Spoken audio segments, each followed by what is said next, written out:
آپ تمام حاضرین کو سلام. اور آج جو غزل ہے ہم شروع کریں گے. یہ غزل ہے 102 غالب کے کلام کی, اور ہم چشتی سلیم چشتی صاحب کے جو شرح ہے وہ پڑھیں گے. تو اس غزل کا پہلا شعر میں پڑھتا ہوں. نالا جز حسن طلب اے ستم ایجاد نہیں, ہے تقاضائے جفا شکوائے بیداد نہیں. کہتے ہیں کہ اے ستم ایجاد, میں جو نالہ و فریاد کر رہا ہوں تو اس کا مطلب یہ نہیں ہے کہ میں تیرے ستم کا شکوہ کر رہا ہوں, بلکہ یہ نالہ کشی اس لیے ہے کہ تو اس بات سے خفا ہو کر مجھ پر اور ظلم کرے گا.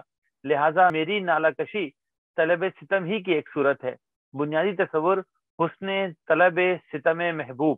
اس میں لفظ آ رہے ہیں کئی.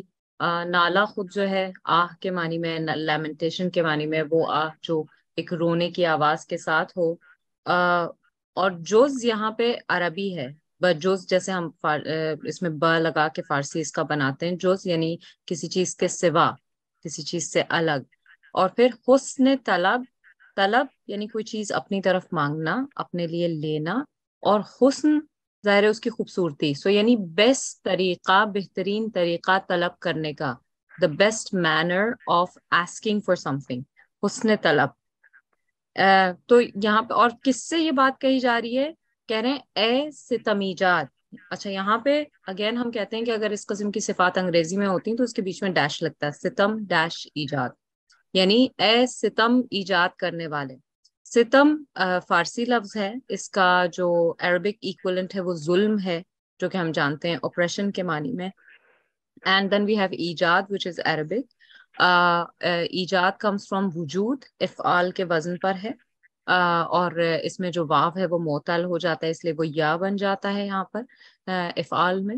اور ایجاد کا مطلب یعنی کوئی چیز کریٹ کرنا. تو یہاں پہ انہوں نے اس کا ترجمہ کیا ہے کریٹو اپریسر, لیکن it is more accurate to say that oh the creator of oppression, oh someone who creates oppression. اس طرح کہ اے ستم ایجاد یعنی مطلب ستم کی بنا ہی تم نے رکھی ہے, بیس ہی تم نے رکھا ہے ستم کا, یعنی اتنا وہ ایگزیجریٹڈ فارم میں اپنے محبوب سے کہہ رہے ہیں یہ بات. اچھا, اے ستم ایجاد. اور یہ اس کو اگر ہم یہ جو ایک طریقہ ہے صفت بنانے کا فارسی میں, ایڈجیکٹو بنانے کا, اس میں کہ ستم ایجاد کنندہ یعنی کرنے والا, تو اس میں کنندہ ہٹا دیا گیا ہے. تو ستم ایجاد جو ہے وہ اسی کنندے کا ہی معنی دے رہا ہے. تو کہہ رہے ہیں کہ اے ستم ایجاد, نالا جو میرا جو نالا ہے, جو یہ میرا لیمنٹیشن ہے, یہ جز حسن طلب نہیں ہے, یہ بھی ایک طرح سے بہت خوبصورتی سے میں تمہیں طلب کر رہا ہوں, تمہارے وجود کو طلب کر رہا ہوں, یہ کہنے کی کوشش کر رہے ہیں. اور پھر ہے تقاضائے جفا شکوہ بیداد نہیں.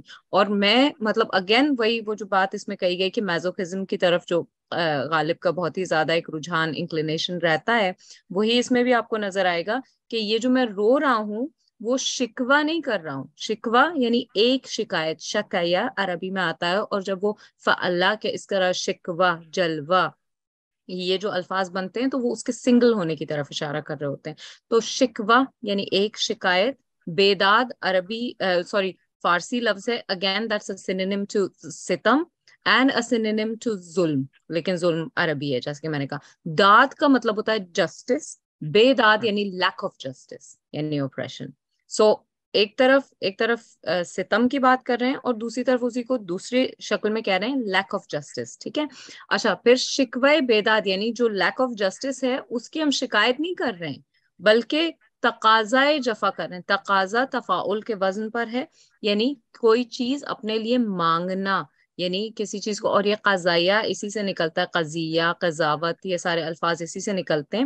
اور تقاضا کا یہاں پہ مطلب ہوتا ہے کہ یعنی آپ یہ دیکھیے کہ ایک طرف تقاضا قضائیہ سے اگر ہم دیکھیں تو یعنی اپنی طرف جسٹس طلب کرنا, اور دوسری طرف لفظ آ رہا ہے بیداد یعنی لیک آف جسٹس, کہ یعنی لیک آف جسٹس کی ہم شکایت نہیں کر رہے ہیں, بلکہ وہ تقاضا یا جو ریکویسٹ ہے وہ ہم کر رہے ہیں جفا کی. اور جفا از دی اینٹونیم آف وفا, اینڈ اٹ مینس اگین وہ ظلم کے معنی میں بھی آتا ہے, بے وفائی کے معنی میں بھی آتا ہے, ان سب معنی میں آتا ہے. تو اس میں یہی ہے کہ یعنی نالا جو میرا ہے, جو میرا لیمنٹیشن ہے, جو میں رو رہا ہوں, یہ صرف حسن ایک خوبصورت انداز ہے تم سے طلب کرنے کا, ایسے ستم ایجاد یعنی اے وہ جس نے ستم کو ایجاد کیا ہے، اور کیا چیز میں طلب کر رہا ہوں، کس چیز کا حسن طلب ہے، تقاضائے جفا کر رہا ہوں، یعنی تم سے out of justice I am requesting to give me more injustice, اور شکوے بیداد نہیں کر رہا ہوں، یعنی لیک آف جسٹس کی شکایت نہیں کر رہا ہوں، یعنی پیک آف میزوکزم۔ اس میں جو پوائنٹ تقاضا والا بتایا کہ ایک طرف حسن طلب ہے، ایک طرف تقاضائے جفا ہے، تو یعنی وہ اس جفا میں بھی حسن دیکھ رہے ہیں کہ حسن طلب ہے، یعنی یہ جو میرا نالا ہے وہ بس ایک خوبصورت انداز ہے جفا طلب کرنے کا، یعنی اس میں بھی یہ بھی وہ میزوکزم والا حساب ہے کہ یعنی اگر جفا ہو رہی ہے تو نہ صرف شکایت نہیں کر رہے ہیں بلکہ کہہ رہے ہیں مجھے تکلیف بھی نہیں ہو رہی بلکہ میں اور چاہ رہا ہوں۔ عشق و مزدور یہ عشرت گہے خسرو کیا خوب، عشق و مزدور یہ عشرت گہے خسرو کیا خوب، ہم کو تسلیم نکو نامی فرہاد نہیں۔ کہتے ہیں کہ روایت ہے کہ فرہاد نے اس خیال سے خسرو کے محل کی تعمیر میں حصہ لیا تھا کہ شیری کا دیدار حاصل ہو سکے۔ غالب نے اس شعر میں فرہاد پر طنز کیا ہے کہ اس نے اپنے رقیب کی ملازمت اختیار کر کے عشق کو بٹا لگایا۔ چنانچہ کہتے ہیں کہ ہم اس بات کو تسلیم نہیں کرتے کہ فرہاد بہت نیک نام عاشق گزرا ہے، اگر اس میں عزت نفس کا مادہ ہوتا تو وہ اپنے رقیب کی ملازمت ہرگز اختیار نہ کرتا۔ بنیادی تصور اظہار اچھا اس میں جو الفاظ آ رہے ہیں عشق مزدوری، اس کو ہم اردو میں مزدوری پڑھتے ہیں یا فارسی میں مزدوری ہے یہ، اور البتہ کہ ابھی جو ماڈرن فارسی ہے اس میں یہ تھوڑا سا اور طرح سے ٹریٹر کے معنی میں استعمال ہوتا ہے، یہ ایک ایسا شخص جو کیا اس کو کہتے ہیں جو جیسے اپنے ملک کو دھوکہ دیتا ہے، تو اس کی غدار، ایگزیکٹلی تو وہ غداری کے فارم میں بھی ابھی میں بتاتی ہوں کہ کیوں استعمال ہوتا ہے۔ مزد کہتے ہیں کسی چیز کا آپ کو جب صلہ ملتا ہے، اور خصوصاً اگر مالی شکل میں ملتا ہے صلہ آپ کو، تو اس کو مزد کہا جاتا ہے۔ اور مزدور یعنی وہ اس کا مین مطلب وہی ہے جس طرح سے اردو میں استعمال ہوتا ہے کہ یعنی ایسا شخص جس کو مزد ملتا ہے، ایسا شخص جو کہ جس کو مطلب وہ ایک کام کے لیے ہائر کیا جاتا ہے اور اس کے مقابلے میں اس کو کوئی ویجز ملتے ہیں، کوئی ایک رقم ملتی ہے۔ اس کو ہم مزدور کو یہاں پہ جو اس میں آ رہا ہے یہ بر بھی ہو سکتا ہے، مزد بر یعنی مزد لے جانے والا، مزد گیر بھی ہو سکتا ہے، اور مزد گیر بھی ہو سکتا ہے، یعنی ما واجب گیر، سوری ہاں، تو مزدگیر اور مزدبر یہ دونوں الفاظ اس سے بن سکتے ہیں، نکل سکتے ہیں۔ اور اس کے لیے مطلب جو عام مزدور جس کو ہم اردو میں کہتے ہیں اس کے لیے اب فارسی میں لفظ چینج ہو گیا ہے، کیونکہ مطلب اس چیز کی طرف اشارہ کرنا شاید اتنا مطلب سوفسٹیکیٹڈ نہ ہو کہ وہ پیسے کے مقابلے میں کام کر رہے ہیں، یعنی اس لفظ میں کیونکہ سارا جو سٹریس ہے وہ پیسہ لینے پر ہے، ٹھیک ہے، اس کی مطلب اجرت لینے پر ہے، تو اس کے بجائے انہوں نے اس کو کر دیا خورگر، خورگر یعنی کام کرنے والا، ورکر، اس طرح سے اس کو چینج کر دیا گیا ہے آج۔ لیکن اور مزدور کو کیونکہ اس میں ایک نیگیٹو ایک کونوٹیشن آتا ہے یہی مزد لینے کی وجہ سے، اس کو ٹریٹر کے فارم میں لے لیا ہے کہ وہ پھر کہیں اور سے پیسے لے کر غداری کرتا ہے، کسی اور کی کھا رہا ہے، کسی اور کی تھالی سے کھا رہا ہے، اس طرح سے وہ چینج ہو گیا ہے یوزج فارسی میں اس کا۔ اچھا عشرت عیش کے معنی میں آتا ہے عربی میں، اگین عیش بھی عربی ہے، اور عیش کا جنرل معنی جو ہے وہ اچھی زندگی گزارنا ہے، اس کو کہتے ہیں عیش، یعنی عائش جیسے جب عربی میں ہم کہتے ہیں تو اس کا مطلب ہوتا ہے میں رہتی ہوں، آئی لیو، عائش، تو عائش یعنی رہنے والا، تو عیش کا جنرل مطلب ہوتا ہے زندگی یا رہنا، ٹھیک ہے، اس سے لیکن اسی کا جو مقابلے میں جس کو ہم اردو میں عیش کہتے ہیں اس کو عربی میں عشرہ کہتے ہیں۔ تو عشرت گہ جو ہے وہ فارسی کا اس میں سفکس لگ گیا ہے، یعنی جگہ کی طرف اشارہ کرتا ہوا، عشرت گاہ یا عشرت گہ، یعنی اس کی جو عیش و آرام کی جو جگہ ہے، کس کی؟ خسرو کی۔ خسرو جو ہے یہاں پہ جو چیز ابھی انگریزی والے شرح میں ہم نے سنی کہ خسرو جو ہے وہ ایک بادشاہ تھا، اور خسرو کا ایکچولی جو جنرل لفظ کا مطلب ہی بادشاہ ہوتا ہے، تو یعنی خسرو یا خسرو جب کہا جاتا ہے تو اس کا مطلب ہوتا ہے بادشاہ، لیکن اس داستان میں خسرو جو ہے وہ اس خاص انسان کا بھی نام تھا۔ خسرو کیا خوب، لیکن مطلب یعنی وہ کیا خوب میں بھی جیسے کہ بتایا گیا کہ ایک سارکیزم ہے۔ تسلیم سلامہ سے نکلتا ہے، جس سے اسلام نکلتا ہے، جس سے مسلم نکلتا ہے، سلام نکلتا ہے، یہ تمام الفاظ سے نکلتے ہیں، اور سلامہ کا بیسک مطلب ہوتا ہے پیس، تو جیسے جب ہم کہتے ہیں سلام سلام علیکم, so that is peace be upon you, a peace be upon you. اور جب کہتے ہیں السلام علیکم تو اس کا مطلب ہوتا ہے the peace be upon you. So that is the difference. تو یہ تسلیم اس سے نکلتا ہے, تفعیل کے وزن پر ہے, یعنی کسی چیز کے سامنے ہتھیار ڈال دینا, یعنی بالکل پیسفل ہو کے ہر ہتھیار ڈال کے کسی کے سامنے گھٹنا ٹیک دینا, اس کو تسلیم کہتے ہیں. تو اسی سے مطلب جو ایک کہتے ہیں کہ آپ سرینڈر کرنے کے فارم میں جو آ گیا ہے لفظ تسلیم, وہ اس سے نکلا ہے, اس روٹ سے نکلا ہے. پھر نیکو نامی, نیکو is the short form of نیکو which means good, which means positive. نام از لائک نیم, تو نیکو نامی یعنی جس کا نام اچھائی میں لیا جائے, جو کہ اچھائی میں مشہور ہو گیا ہو.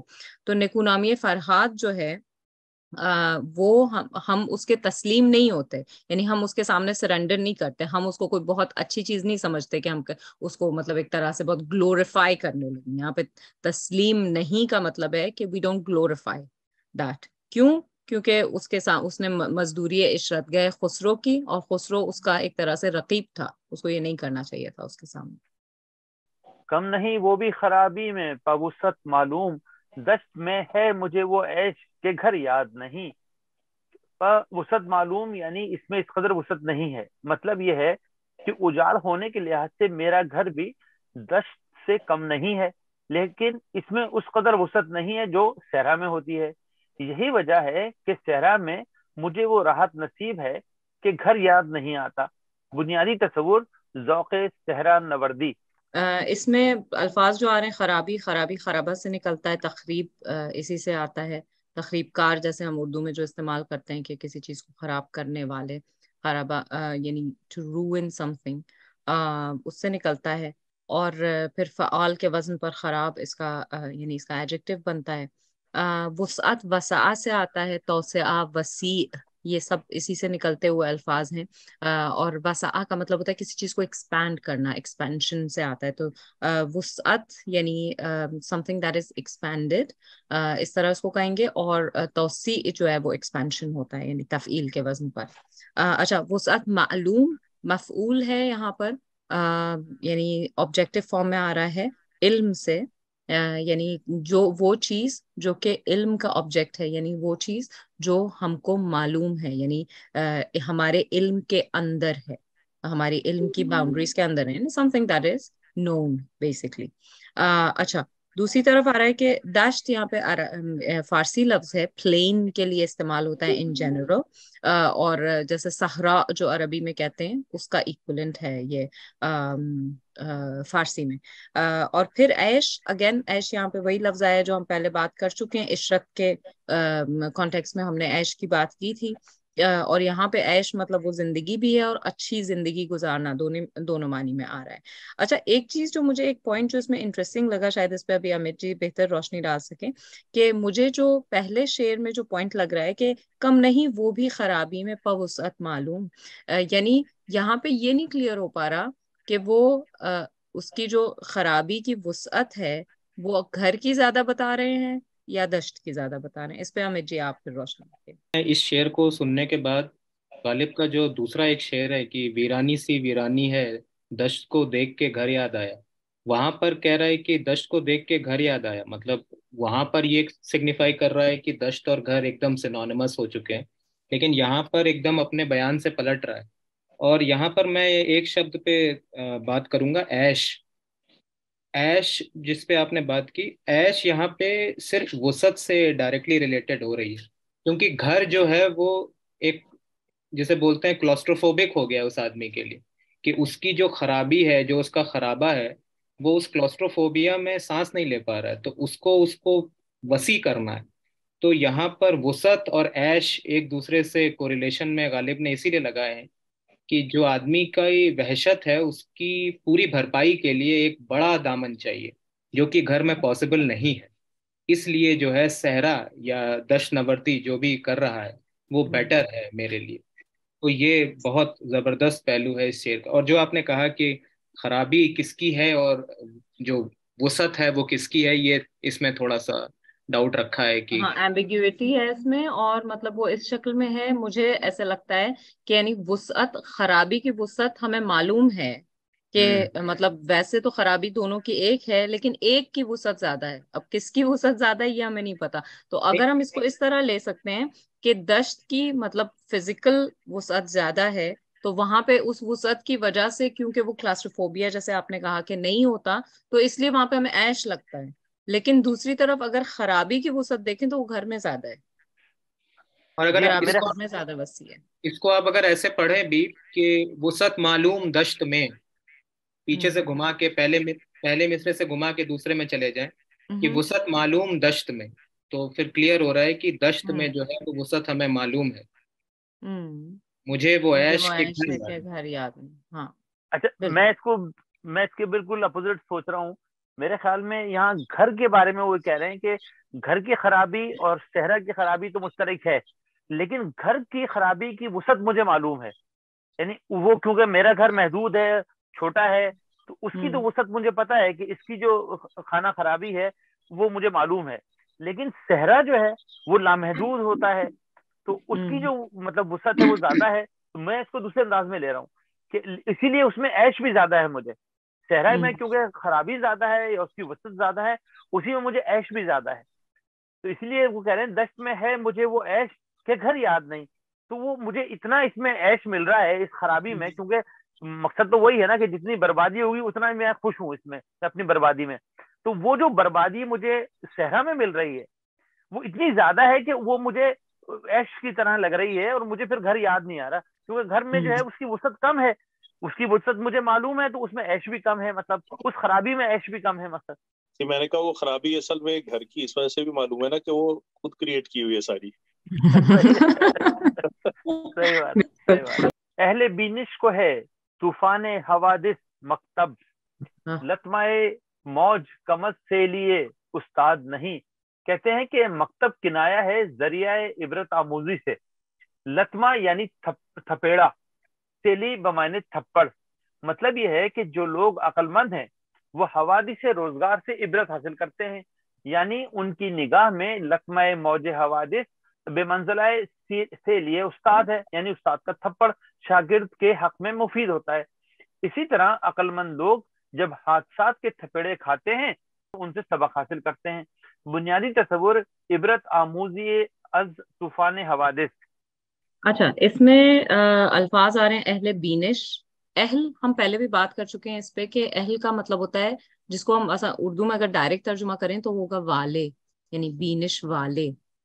ایسے لوگ کہ جن کے پاس کوئی ایک چیز ہوتی ہے, جیسے ہم کہتے ہیں اہل خانہ یعنی گھر والے, اہل البیت جس کو ہم عربی میں کہتے ہیں. اچھا, پھر اہل بینش یہاں پہ اہل عربی ہو گیا, لیکن اس کے ساتھ بینش جو ہے وہ فارسی لگا ہے. اس میں بین اس کا پریزنٹ روٹ ہے دیدان کا, which means to see, and اس میں جب عش لگایا جاتا ہے جو ش آخر میں آتا ہے وہ اس کو ایک اسم مصدر بنا دیتا ہے.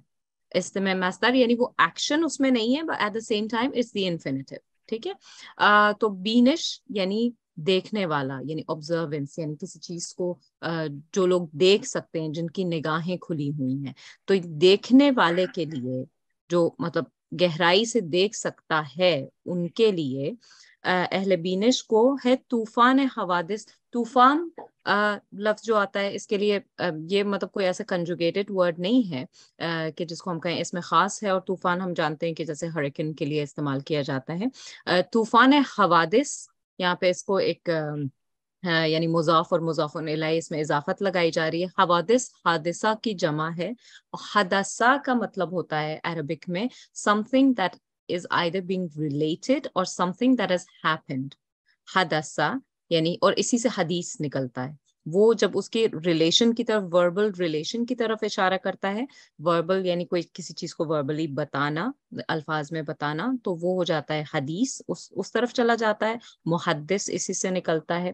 لیکن اس طرف جب آتا ہے تو حدثہ یعنی کوئی چیز something that takes place, اس کو کہتے ہیں حدثہ. اسی سے آتا ہے حادثہ یعنی something that has taken place, اس کو کہیں گے حادثہ. ٹھیک ہے, اور پھر اس کا حادثہ کی جو جمع ہے, جو اس کی جو پلورل ہے وہ بنتا ہے حوادث. یا تو اس کا ایک ریگولر پلورل بنتا ہے حادثات because it's a feminine word, اور یا پھر اس کا irregular plural بنتا ہے حوادث. تو یہ دونوں، تو طوفان حوادث یعنی جو حادثات ہیں، جو بہت سے حادثے ہو رہے ہیں، جو ایکسیڈنٹس ہیں، ان کا جو طوفان آ رہا ہے وہ اہل بینش کے لیے مکتب ہے. مکتب، the word مکتب it means a school, right؟ مکتب مفعل کے وزن پر ہے، اور مفعل وہ وزن ہے جو اس چیز کی طرف اشارہ کرتا ہے کہ یا تو کسی چیز کا ٹائم یا کسی چیز کی پلیس، اس کی طرف اشارہ کرتا ہوا ہوتا ہے مکتب. ٹھیک ہے، جیسے اسی سے جب شارقہ میں آتا ہے تو ہو جاتا ہے مشرق، یعنی جہاں سے شروق ہوتا ہے. شروق یعنی سورج نکلنا. ٹھیک ہے، تو اس کو سن رائز کو شروق کہتے ہیں. تو جہاں سے سن رائز ہوتی ہے اس کو مفعل یا مفعل، دو وزن ہیں ایکچولی اس کے لیے، تو وہ بنتا ہے مشرق. اور جہاں پہ غروب ہوتا ہے، جہاں سن ڈاؤن ہوتا ہے، اس کو کہیں گے کیونکہ وہ غرب ہے تو وہاں پہ ہوتا ہے مغرب، مفعل کے وزن پر. اسی طرح مسجد، وہ جگہ جہاں پہ سجدہ کیا جائے، جہاں پہ ماتھا ٹیکا جائے، مسجد. اور اسی طرح اب اس سے نکلتا ہے کتابہ. کتابہ کا مطلب ہوتا ہے لکھنا، بیسیکلی کتاب اسی سے نکلتا ہے، مکتب کے ساتھ ہی ہوتا ہے. کتابہ کا مطلب ہوتا ہے لکھنا. تو مکتب یعنی جہاں پر لٹرلی جہاں پر لکھا جائے، but it actually means school, یعنی کوئی جگہ جہاں پر آپ کچھ سیکھ رہے ہوں. تو اہل بینش کے لیے طوفان حوادث جو ہیں وہ ان کو پریشان نہیں کرتے، بلکہ اس سے وہ سیکھ رہے ہوتے ہیں. اور دوسری طرف آ رہا ہے کہ لطمہ موج کم از سیلی استاد نہیں. اور کیونکہ مکتب میں استاد ہوتے ہیں اور استاد کی سیلی پڑتی ہے، یعنی تماچا پڑتا ہے، تو اس کے وہ جو ہے اس کو مقایسہ کیا گیا، اس کو کمپیئر کیا گیا لطمہ موج سے. لطمہ is the Arabic synonym for salary. Salary is Persian, لطمہ is Arabic. اور اسی سے آپ دیکھیں کہ جو ایک وہ جو محرم کا اور کربلا کا جو ایک پورا ایک ٹریڈیشن ہوتا ہے، اور اس میں جو نوحے پڑے جاتے ہیں، جس کو ہم یعنی اردو میں ہم لفظ استعمال کرتے ہیں نوحہ، وہ بھی عربک ہے البتہ. تو اس میں اس کو جو خود عرب ہوتے ہیں، کیونکہ اس کے ساتھ ایک لفظ ہوتا ہے ماتم. ماتم کا ویسے تو جنرل مطلب ہوتا ہے کہ یعنی کسی چیز کا غم منانا. ٹھیک ہے، اس کو کہتے ہیں ماتم. لیکن اسپیسیفکلی اردو میں جب وہ آتا ہے تو اس کا مطلب ہوتا ہے کہ ایسے سینے پہ اپنے ہاتھ مارنا غم سے، سمبولکلی، رائٹ. اس کو عربی میں کہتے ہیں لطم. لطم. تو وہ ایگزیکٹلی یعنی وہ تھپیڑا پڑنا، جس کو ایگزیکٹلی جیسے کہتے ہیں نا کہ کسی موج کا تھپیڑا پڑ رہا ہوتا ہے، تو اس کو کہتے ہیں. اور وہ دیکھیے کہ پھر وہ دوسری طرف سیلی بھی اسی معنی میں آتی ہے. اور اسی لیے جو اس کے ساتھ جو وہ نوحے پڑھے جاتے ہیں، ریسائٹ کیے جاتے ہیں، جو پوئٹری ہوتی ہے، اس کو عربک میں کہتے ہیں لطمہ ہی ہے. وہ بھی لطمہ سے نکلتا ہے. اچھا، تو لطمہ موج ویو ہے، عربک ورڈ ہے. اس کا جو یعنی اس کا جو ایک جھٹکا پڑتا ہے، جو تھپیڑا پڑتا ہے موج کا، وہ جو ہے وہ سیلی استاد سے کم نہیں ہے. تو وہ طوفان حوادث جو ہے وہ مکتب کی ہی طرح ہے. اس میں غالب نے جو پرسونیفیکیشن کیا ہے، جو ہمیشہ کرتا ہے کہ شعر کو یونیورسل بنائے رکھنے کے لیے، کہ نیچر کو پرسونیفائی کرتا ہے. مطلب استاد کو نارمل استاد نہیں رکھا ہے، بلکہ نیچر کے تھرو جو ہے پرسونیفائی کیا ہے. لیکن اس شعر کا جو سب سے بلند پوائنٹ ہے وہ یہ ہے کہ کہہ رہا ہے اہل بینش کو ہے طوفان حوادث مکتب. یعنی نارمل لوگ اپنی زندگی میڈیوکریٹی میں جی سکتے ہیں، لیکن اگر اہل بینش بننا ہے تو تھپیڑے کھانے پڑیں گے. مطلب وہ ایک پروٹوکول کی طرح بتا رہا ہے. ایسا نہیں کہہ رہا ہے کہ یہاں پر جو ہے وہ سب کو جاننا ضروری ہے. وہ کہہ رہا ہے کہ اگر بینائی چاہیے، اور بینائی مطلب آنکھوں کی روشنی نہیں، بلکہ واقعی صحیح غلط دیکھ پانے کی شمتا، تو اگر وہ چاہیے تو تھپیڑے کھانے ہیں. لیکن جب مکتب لگا دیا، اس کا مطلب یہ کہہ دیا ہے کہ اگر کسی کو نہیں جانا، مطلب ضروری تھوڑی ہے کہ ہر آدمی کو مطلب ماسٹر اور گریجویشن کرنا ہی ہے. جس کو جانا ہے اس کو تھپیڑے کھانے پڑیں گے. تو this is more like a protocol that if you want to open your eyes, you need to get slapped by your experiences and your hurdles in life. باقی اس میں ایسا نہیں ہے کہ تمہیں کھانے ہیں. It's like more of a protocol کہ اگر چاہیے تو کھانے پڑیں. کہتے ہیں کہ وائے محرومی تسلیم و بدا حال وفا، جانتا ہے کہ ہمیں طاقت فریاد نہیں. محرومی تسلیم سے مراد یہ ہے کہ ہمارا شیوہ تسلیم و رضا قدر و منزلت سے محروم ہے. بدا بمعنی بہت برا ہے. مطلب یہ ہے کہ جب محبوب ہم پر ظلم و ستم کرتا ہے تو ہم اس لیے خاموش رہتے ہیں اور فریاد نہیں کرتے کہ یہ تسلیم و رضا کا تقاضا ہے، زبان سے اف بھی نہ کی جائے. مگر افسوس ہے کہ محبوب کی نگاہوں میں ہمارے شیوائے تسلیم و وفا کی کوئی قدر و منزلت نہیں، بلکہ وہ یہ سمجھتا ہے کہ ہم اس لیے خاموش ہیں کہ ہم میں فریاد کرنے کی طاقت ہی نہیں ہے۔ بنیادی تصور شکوائے بے قدری تسلیم و وفا۔ اچھا، الفاظ اس میں جو آ رہے ہیں، ایک تو وائی جو ہے وہ ایک جیسے ایکسپریشن ہوتا ہے، مختلف زبانوں میں مختلف ایکسپریشنز ہوتے ہیں، آوازیں ہوتی ہیں جو کہ وہ یہ دکھا رہی ہوتی ہیں کہ آپ کا غم یا غصہ یا افسوس، اس کے سب کے لیے مختلف آوازیں ہوتی ہیں۔ تو وائی فارسی میں جو ہے وہ ایک طرح سے وہ ایک غم کی یا نالے کی یا محرومی کی، ان سب کی آوازیں ہوتی ہیں، ہیلپ لیسنس کی، جس کو ہم اردو میں ہائے کہیں گے، اور اسی لیے ہم جو ہائے وائے ملا کے بھی کہتے ہیں تو وہ اردو یعنی ہندی اور فارسی کا ملا کے ہائے اور وائے بنتا ہے۔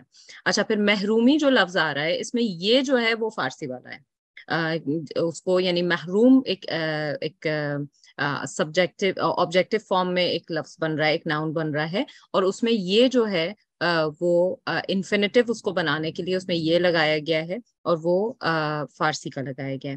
تو محروم مفعول کے وزن پہ حرامہ سے آتا ہے۔ اس سے اس روٹ کے بہت سے الفاظ ہیں ہمارے پاس، حرام، تحریم، بہت سے الفاظ آتے ہیں، اور بیسکلی جو لفظ حرام یا حرامہ جو نکلتا ہے اس کا مطلب ہوتا ہے کہ ایک کوئی ایسی چیز جس کے چاروں طرف باؤنڈریز بنا دی گئی ہوں، ٹھیک ہے؟ جیسے جب ہم لوگ کعبے کے لیے کہتے ہیں مسجد الحرام، جو جس میں کعبہ موجود ہے، اس مسجد کو ہم کہتے ہیں مسجد الحرام، یعنی وہ سیکرڈ سینکٹیٹی ہے، اس کے چاروں طرف کچھ والز ہیں اور اس کے اندر وہ سیکرڈنس ہے، ٹھیک ہے؟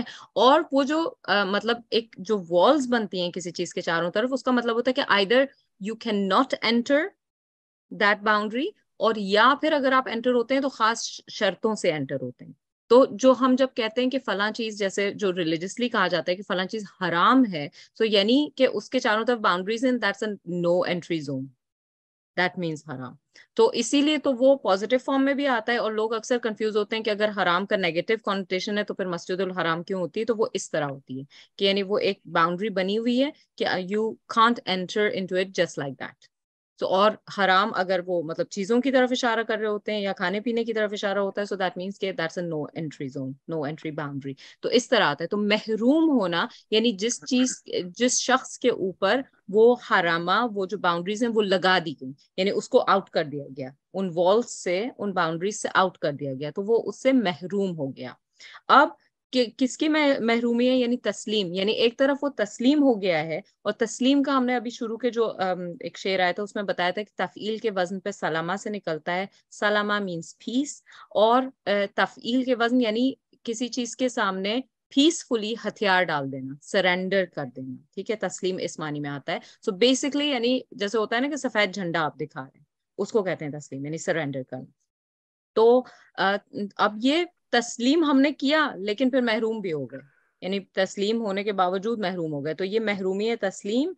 اور بدا حال وفا، یہاں پہ یہ جو لفظ ہیں یہ بدا حال ملا ہوا ہے، اور وفا کے ساتھ آ رہا ہے بدا حال وفا، یعنی جب فارسی میں جب کسی چیز کو کہنا ہوتا ہے کہ مطلب دیر سو لکی اور دیر سو ان لکی، تو کہتے ہیں خوشا بحال فلاں، ٹھیک ہے؟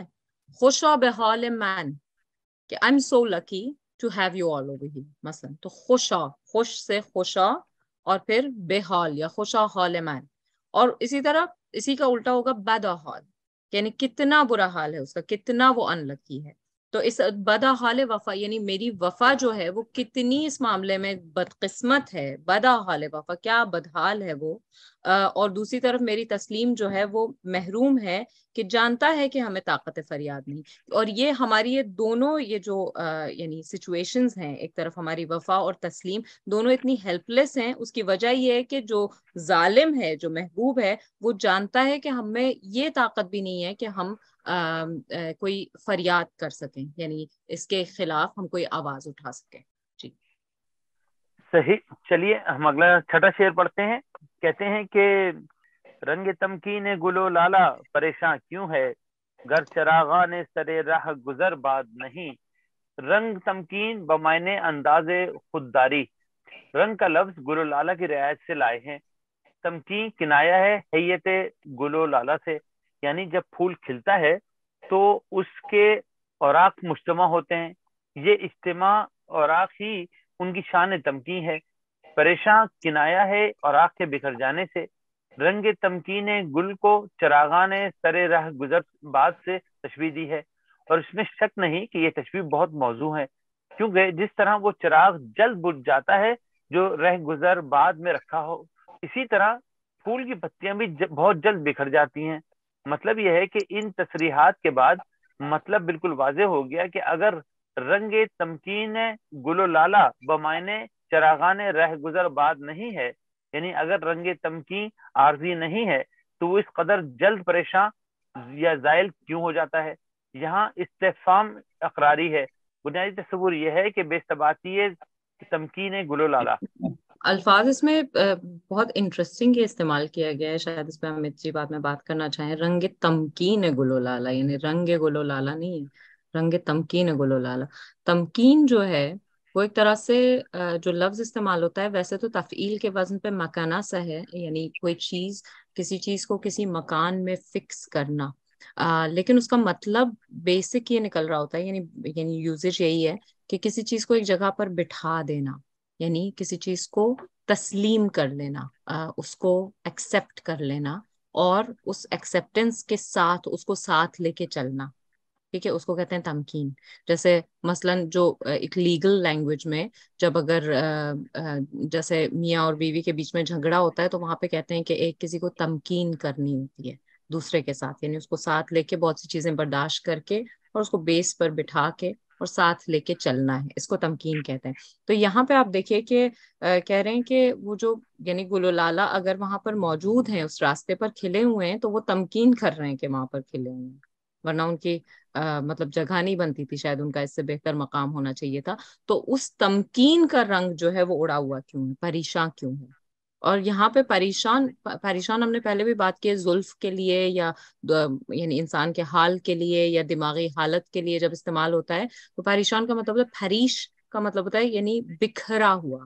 جیسے بالوں کو اگر آپ ہاتھ سے ایسے کر کے بکھرا دیں تو وہ ہوتا ہے پریشیدن، اس سے نکلتا ہے. تو اسی لیے جو لوگ جو ہوتے ہیں جن کو مطلب ذہنی مسائل ہوتے ہیں، جو سائیکوٹک ڈس آرڈرز جن کو ہوتے ہیں، ان کے لیے جو لفظ استعمال ہوتا ہے وہ ہوتا ہے روان پریش، یعنی جس کی روان جو ہے، جس کی جان، جس کی یعنی دماغ جو ہے وہ پریشان ہے، روان پریش اس کے لیے استعمال کیا جاتا ہے.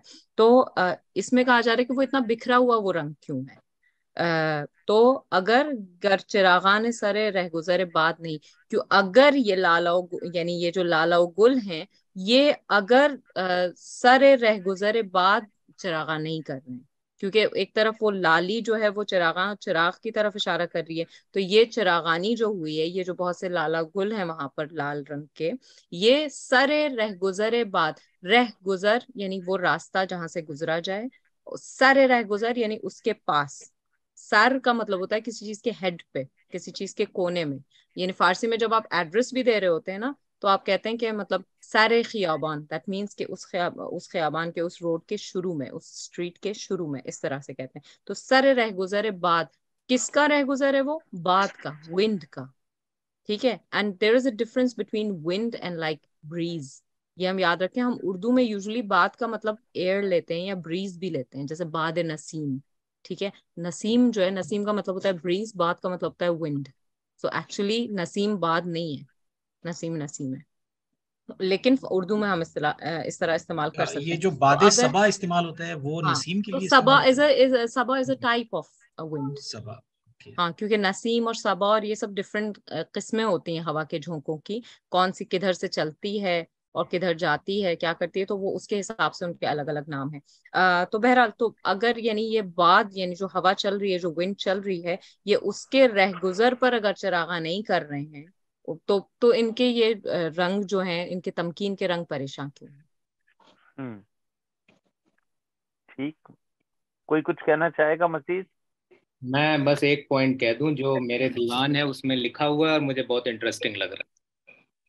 رنگ تمکین گلو لالا، اس میں علی سردار ظفری نے بالکل پوائنٹ لگا کر کے لکھا ہے کہ تمکین کا ارتھ شہنشیلتا ہوتا ہے، جیسا فیضا نے بولا، لیکن غالب نے یہاں تمکین کو اہنکار کے روپ میں پریوگ کیا ہے. یعنی رنگ تمکین کا مطلب ہے دا کلر آف ایگو، اہنکار کا رنگ. یہاں پر تمکین کا مطلب وہ نہیں ہے جو آپ سمجھ رہے ہیں. اور پریشان کا مطلب ہے کہ اتنا پھیلایا کیوں ہوا ہے, مطلب تم نے اپنے اہنکار کو, اپنے ایگو کو اتنا کیوں پھیلا رکھا ہے, جبکہ تم چراغ جو ہے تمہارا وہ اتنا فریجائل ہے کہ اگر ہوا چلتی ہے تو بجھ جاتا ہے.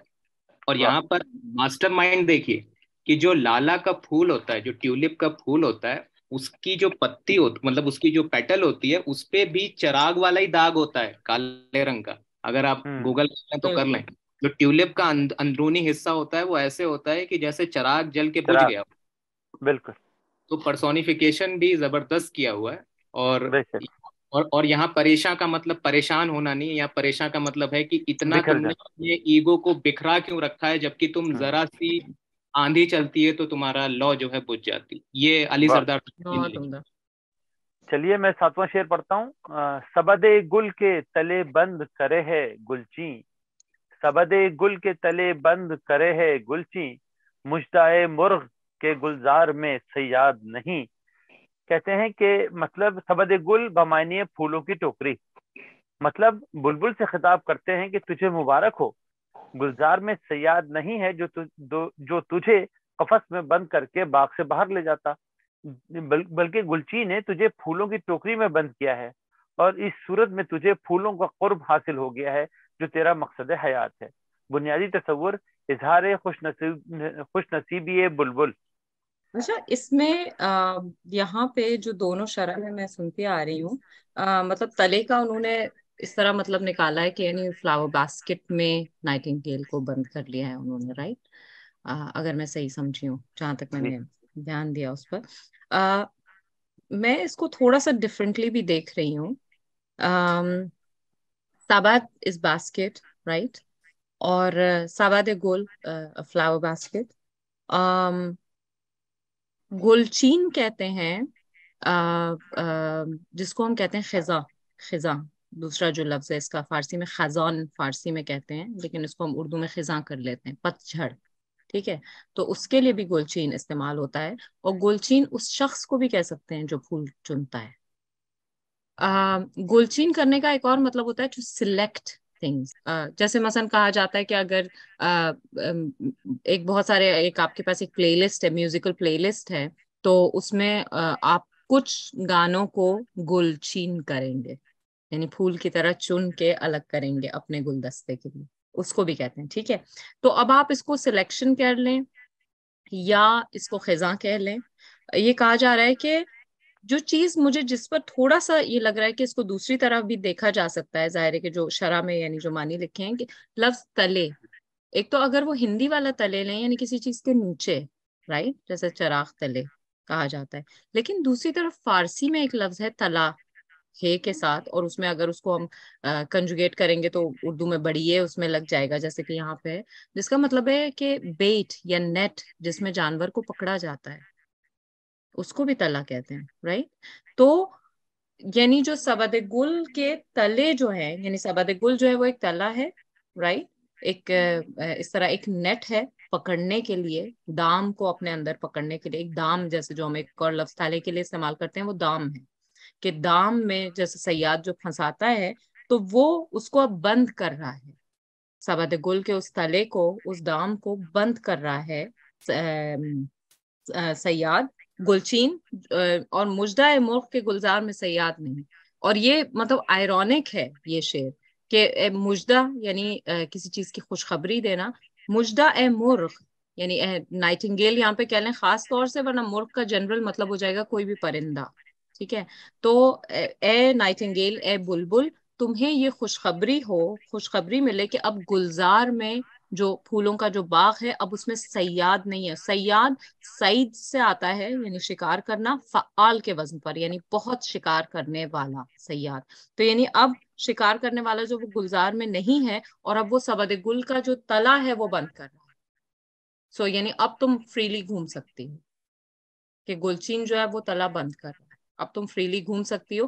لیکن پھر دوسری طرف اگر آپ اس پکچر کو دیکھیں کہ گلچین کو اگر ہم خزاں کے معنی میں لیں, تو جب وہ سبد گل کا تلا بند کر رہا ہے یعنی کہ سارے پھول اور پتے جھڑ گئے, تو یہ آئرونکلی کہہ رہے ہیں کہ اب تم اس ویران باغ میں گھومو آزادی سے. اس میں جو تلے آ رہا ہے تو وہ جو شرح میں جو تلے لکھا ہوا ہے کہ یعنی اس کے نیچے ہندی والا تلے، وہ ہمیں اتنا اس کا مفہوم یہاں پہ کچھ.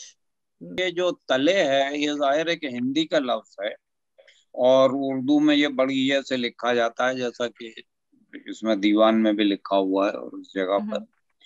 اور اس کو اگر ہم فارسی کے ہے سے تبدیل کریں تو زمین آسمان کا فرق ہو جائے گا معنی میں. یہ اسی طریقے سے ہے جیسے آج کل اردو میں بھی اور ہندی لینگویج میں بھی مثلا کے کا لفظ ہے، کاف ہے جو فارسی کا لفظ ہے، اس کو کاف بڑی یہ بعض لوگ بلکہ کاف چھوٹی یہ بھی لکھتے ہیں، جو کہ زبان ادبی لحاظ سے غلط ہے. تو اس لحاظ سے اب یہ پتہ نہیں ہے تلے وہ فارسی والا تلے اس کو کہا جا سکتا ہے بڑی ہے کے ساتھ یا نہیں. ہاں اگر یہ اس کو ہے سے لکھتے تو وہ معنی جو تم کہہ رہی ہو وہ قرینہ قیاس تھا. وہ اگر ہم سبد گل کے تلے ہندی معنی لے لیں تو کوئی عجیب سی بات بنتی ہے. جو امیج آتا ہے وہ یہ کہ ایک پھول کی باسکٹ ہے، اس کے نیچے ایک پنجرا سا بنا ہوا ہے. پنجرا بنایا یا بلبل کو آپ نے اس کے نیچے بند کر دیا. کیسے سبد گل میں کیسے بلبل کیسے بند ہو سکتی ہے، ایون اگر وہ سائیکل میں بھی لگی ہو سبد. میں بس یہ کہہ رہا ہوں کہ فائزہ نے جو بولا اس سے مطلب میں اگری کرنا چاہتا ہوں، لیکن میں نہیں پا رہا. میں بس اتنا کہہ رہا ہوں کہ اصل میں غالب اس میں کیا کہنا چاہ رہا ہے وہ تو خیر الگ ہی مسئلہ ہے، پتہ نہیں کیا کہنا چاہ رہا ہے، لیکن میں جو سمجھ پا رہا ہوں وہ یہ کہ صیاد جیسا چڑیوں کو پتا تھا اب ویسا نہیں رہ گیا. ناؤ صیاد has transformed himself so that now it will be easier for him to catch and deceive the bird. تو یہ جو گلچی شبد ہے پہلے مصرے میں اصل میں وہی صیاد، بٹ ناؤ صیاد has transformed his identity so much کہ یہ جو مجدہ لگا ہوا ہے، یہ مجدہ یہ سٹائر کا مجدہ ہے کہ کانگریچولیشن کہ آج تک تم جسے صیاد مانتے تھے یا ایک جو ٹریڈیشنل صیاد دکھتا تھا کہ اس کے پاس ایک بیٹ ہوتی تھی یا وہ ہوتا تھا، اس سے اب ٹرانسفارمیشن ہو چکا ہے.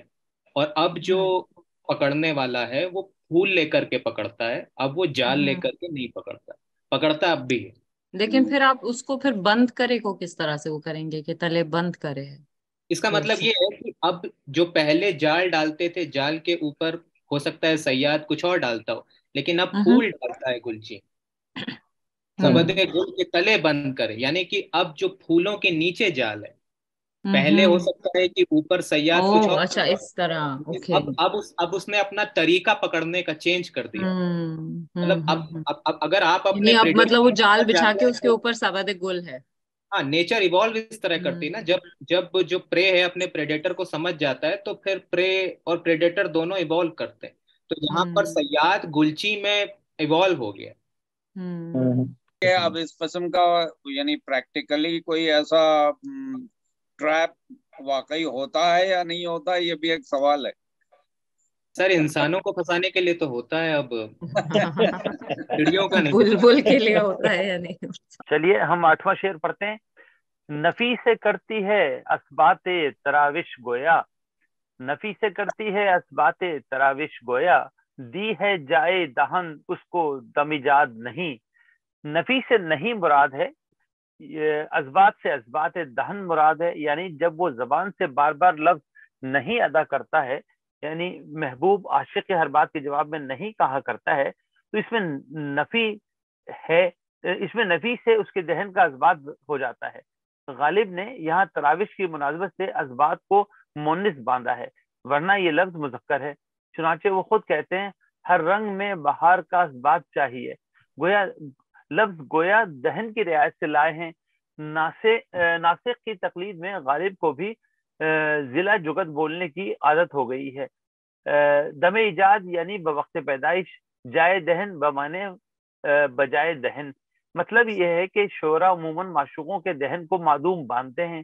اس مفروضے سے غالب نے حسب عادت یہ مضمون پیدا کیا ہے کہ چونکہ محبوب ہماری ہر بات کے جواب میں نہیں کہتا ہے، اس کی وجہ یہ ہے کہ خدا نے اسے پیدا کرتے وقت دہن کے بجائے لفظ نہیں عطا کر دیا، اس لیے اس لفظ کی بدولت ہمیں اس کے دہن کا ثبوت مل گیا. بنیادی تصور اسبات دہن محبوب بواسطہ خوئے انکار. جی اچھا، نفی کسی چیز کو منفی اسی سے نکلتا ہے نیگیٹو کے فارم میں، یعنی کسی چیز کو نگیٹ کرنا، کسی چیز کو ریجیکٹ کرنا یا ریفیوز کرنا، اس معنی میں آتا ہے. نفی سے کرتی ہے اس بات، یعنی یہاں پہ پھر اور اس بات جو ہے اس کے ٹھیک الٹا آ رہا ہوتا ہے، اس کا اینٹونیم ہے، کیونکہ ایک طرف نفی ہے اور دوسری طرف ثابت آئے گا، لیکن یہ اس بات افعال کے وزن پر ہے، کسی چیز کو ثابت کرنا. اور مثبت بھی اسی سے نکلتا ہے، اور مثبت اور منفی آپ دیکھ لیں کہ پازیٹیو اور نیگیٹو ہوتا ہے، رائٹ. تو یہاں پہ کہہ رہے ہیں کہ اس بات تراوش جو لفظ ہے، تراوش تھراویدن سے نکلتا ہے فارسی میں، جس کا مطلب ہوتا ہے، جس کو ہم ہندی میں کہیں گے رسنا. جیسے کہیں سے کوئی لکوڈ رس رہا ہو تو اس کو کہتے ہیں تھراویدن، یا کسی چیز میں سے نکل رہا ہو. اس کو عربی میں اس کے لیے جو لفظ استعمال ہوتا ہے وہ یا تو ترشح ہوتا ہے، ٹھیک ہے، یعنی جیسے کسی گلینڈ سے جب کوئی لکوڈ نکلتا ہے تو اس کو کہتے ہیں ترشح، اور یا پھر نشت، یعنی جب کوئی چیز مثلاً جیسے کوئی پائپ ہے جہاں سے نہیں ہونا چاہیے اور وہاں سے کوئی چیز رسنے لگے، کوئی لکوڈ رسنے لگے، مثلاً کسی پائپ میں سے تیل رس رہا ہے یا گیس نکل رہی ہے، تو اس کو کہیں گے نشت. تو اس معنی میں آتا ہے یہاں پہ تھراوش. اور گویا یعنی شاید، رائٹ، یعنی ایز اف، اپیرنٹلی، اس معنی میں. لیکن خود لفظ گویا کس طرح بنا ہے؟ دس از ایکچولی دو گویا فارسی میں ہوتے ہیں. ایک گویا ہوتا ہے اور دونوں گفتن سے آتے ہیں، رائٹ. گفتن یعنی کہنا، رائٹ. تو اس کا جب پریزنٹ روٹ ہوتا ہے تو ہوتا ہے گوئی، اسی سے نکلتا ہے گفت و گو، گفتگو جو ہم کہتے ہیں، یعنی اس نے کہا اور تم کہو. That's the literal meaning of گفتگو. یعنی اگر لفظ کا مطلب ہم بتائیں تو اس کا یہ مطلب نکلتا ہے گفت و گو، گفتگو، اس نے کہا تم کہو. اچھا، جب اس کا جو گو ہے، جس کا جو امپیریٹو فارم بھی ہے اور پریزنٹ روٹ بھی ہے، اس میں جب ہم گوئی یعنی وہ آ رہا ہے، اس میں یہ بھی ایک آتا ہے، تو اس میں جب آپ الف لگائیں گے تو وہ ہوگا کہنے والا، گویا. جیسے بین جو کہ دیدن کا، دیکھنے کا پریزنٹ روٹ ہے، اس میں جب آپ الف لگائیں گے تو ہوگا بینا، دیکھنے والا، ٹھیک ہے. گویا بولنے والا، اس طرح سے استعمال ہوگا. تو ایک تو یہ گویا ہے کہ کوئی، یعنی ایک یہ صفت ہے، ایڈجیکٹو ہے، یعنی کوئی شخص یا کوئی چیز جو خطاب گویا. آج کل آڈیو بک کو فارسی میں کہتے ہیں خطاب گویا، بولنے والی کتاب، ٹھیک ہے. لیکن دوسری طرف ایک اور فارم آتا ہے گویا. وہ دیکھا تھا آپ نے جو ہم نے اوپر استعمال کیا تھا، بدا حال وفا، بدا خوشا، جس کی ہم نے بات کی تھی. یہ وہ الف آ رہا ہے اس میں، کہ یعنی جو ایک دعائی شکل ہے، یا ایک اس کو ایک مطلب ایک شاعرانہ انداز دے رہے ہیں کہ شاید تم ایسے کہو، گویا، شاید کہ تم ایسے کہو، اور آئی ہوپ کہ تم ایسے کہو. تو وہ گویا میں سے ایک یہ ہٹا دیا گیا ہے تو وہ ہو گیا ہے گویا، جس کا مطلب ہے شاید. جیسے کہ تم کہو، اس طرح سے. تو یہ گویا کا روٹ ہم نے بتایا. تو جیسے کہ جو یعنی جو نفی ہے، یعنی جو نفی ہو رہی ہے وہ اس بات تراوش کر رہی ہے، یعنی جو ایک طرف جو نشٹ ہو رہا ہے، جو اس میں سے تھوڑا سا کچھ رس رہا ہے کوئی لکوڈ، وہ دکھا رہا ہے، وہ اس بات کو دکھا رہا ہے کہ ان دہن کے لیے کوئی جگہ ہی نہیں بنائی گی خلقت کے شروع میں. تو اس میں دی ہے جائے دہن، اس کو دم ایجاد نہیں، یعنی دہن کی جگہ، یعنی جو یہ منہ کا جو ایک حصہ تھا، یہاں پہ کچھ نہیں دیا گیا اس کو. کب؟ دم ایجاد، اس مومنٹ میں. دم، کیونکہ ہم جانتے ہیں دم کا مطلب ہوتا ہے سانس اندر لینا، ٹھیک ہے، انہیلیشن کو کہتے ہیں دم. تو دم یعنی اس مومنٹ میں جس وقت کے ایجاد ہو رہا تھا، وجود بنایا جا رہا تھا، the moment of creation، اس وقت دہن کی جگہ اس کو کچھ نہیں دیا گیا، یہ خالی چھوڑ دی گئی. اور اب کیونکہ وہ خالی کچھ اس میں سے کوئی لکوڈ صرف رستا ہے، تو وہ دکھا رہا ہے کہ اس کا مطلب ہے وہاں پہ منہ نہیں ہے، ورنہ وہ آرام سے کھلتا. اچھا، یہاں فائدہ میں دیکھ رہا ہوں نسیم اللغات میں بھی اور دوسری شرح میں بھی، یہاں تراوش ہی ہے زیر کے ساتھ. ہاں، تو اردو میں پھر تراوش ہوگا. فارسی کا لفظ جو ہے وہ تراوش ہے. اچھا، ٹھیک. تراوش کے ساتھ ساتھ انہوں نے ایک اور اس کا ورژن وش بھی لکھا ہوا ہے، لیکن جو اس وقت ماڈرن فارسی میں جو مستعمل ہے وہ تراوش ہے، لیکن وش بھی لکھا ہوا ہے. میں بس اتنا کہہ رہا تھا کہ فرانسس پریچیٹ کی ویب سائٹ کھلی ہے میرے پاس، انہوں نے بڑا اچھا شعر یہاں لکھا ہے اسی مضمون پہ. غالب کا یہ شعر کہ بوسا نہیں نہ دیجے دشنام ہی صحیح، آخر زبان تو رکھتے ہو تم گھر دہاں نہیں. دہاں نہیں، بے شک. واہ واہ. بہت بالکل. بہت چلیے یہ نواں ویسے شعر ہم البتہ پڑھتے ہیں. آرٹیکولیشن کے رولز کے خلاف ہے یہ شعر، صحیح. کیونکہ جب تک لب نہیں ہوں گے وہ کھلیں گے نہیں تو دشنام بھی کیسے دیں گے خالی بند زبان سے. لیکن خیر معاف کیا. اچھا نہیں، نواں شعر ہے. کم نہیں جلوہ گری میں تیرے کوچے سے بہشت، کم نہیں جلوہ گری میں تیرے کوچے سے بہشت، یہی نقشہ ہے ولے اس قدر آباد نہیں. کیا خوبصورت شعر ہے. دلکشی اور جلوہ گری کے لحاظ سے بہشت بھی تیرے کوچے سے کم نہیں ہے، بس فرق اتنا ہے کہ وہاں اس قدر آبادی نہیں ہے. کیسے دلکش انداز میں کوچہ جانا کو بہشت پر فوقیت دی ہے. دوسری خوبی یہ ہے عام طور پر شعراء کوچہ محبوب کو بہشت تشبیہ دیا کرتے ہیں. بنیادی تصور فوقیت کوئے جانا. وہ کہتے ہیں نا کہ کنگ آف ایگزیجریشن، بادشاہ ہیں یہ اس کے غلو کے اور علو کے دونوں کے بادشاہ ہیں. اچھا اس میں کم نہیں جلوہ گری، جلوہ ہم پہلے بھی بات کی ہے، جلا سے نکلتا ہے، یعنی کسی چیز میں چمک دینا، کسی چیز پہ چمک لانا، اس کو شین جس کو ہم کہیں گے. تو جب وہ ایک سنگل ایک چمک کی شکل میں آئے گا تو اس کو جلوہ کہیں گے، یعنی ایک اپیرنس چمک کے جو سامنے آیا. جلوہ اور پھر اس میں گر جو ہے یا گیری یہاں پہ جو آیا ہے یہ فارسی کا لگا دیا گیا ہے. اور اس میں یعنی جلوہ گر یعنی جو ایک بار چمک کر دکھائے، جلوہ دکھانے والا، جلوہ کرنے والا. تیرے کوچے میں، کوچا لفظ جو ہے کھوئی کا مطلب ہوتا ہے اسٹریٹ اور لین، اور کھو اور اس کا یہ نکال دیں پھر اس میں چھ جب لگاتے ہیں تو چھ ایک ایسا سفکس ہے جو چھوٹے ہونے کی طرف، تصغیر کی طرف اشارہ کرتا ہے. تو کھو چھ یعنی چھوٹا، پتلی گلی، چھوٹی گلی.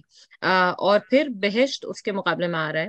تو یعنی مطلب ایگزیجریشن کی انتہا ہے کہ بہشت کو کہا کہ ہاں وہ بھی کم نہیں ہے، اتنی ہے. جیسے وہ ادھر آتا ہے نا کہ جنت بھی گوارا ہے مگر میرے لیے اے کاتب تقدیر مدینہ لکھ دے، کہ مطلب گوارا ہے، ٹھیک ہے وہ بھی دیکھنے میں ویسے ہی ہے لیکن یہی نقشہ ہے. اچھا نقشہ جو ہم میپ کے لیے لفظ استعمال کرتے ہیں وہ نقش سے نکلتا ہے، یعنی کسی چیز کو ڈیزائن کرنا، کسی چیز کو السٹریٹ کرنا یا اسکیچ کرنا. نقش منقش اسی سے نکلتا ہے، منقوش اسی سے نکلتا ہے، کسی چیز کا نقش ڈالنا، کسی چیز کی تصویر ڈالنا.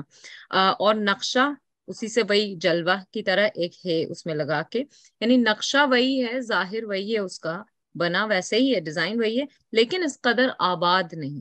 اچھا لفظ آباد جو ہے وہ فارسی لفظ ہے، ویران کے مقابلے میں ظاہر آتا ہے.